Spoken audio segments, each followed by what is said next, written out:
This is the mitral area जहां पर आपको एपेक्स बीट फील हुई है. Left lower sternal edge, fourth intercostal space on the left side, that is the tricuspid area.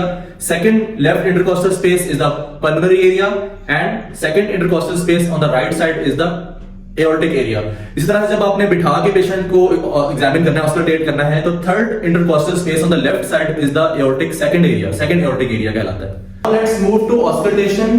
तो auscultate करने के लिए हमने माइट्रल एरिया को ऑस्कल्टेट करना है, ट्राइकस्पिड, पल्मोनरी और एओर्टिक एरिया को सबको ऑस्कल्टेट करना है.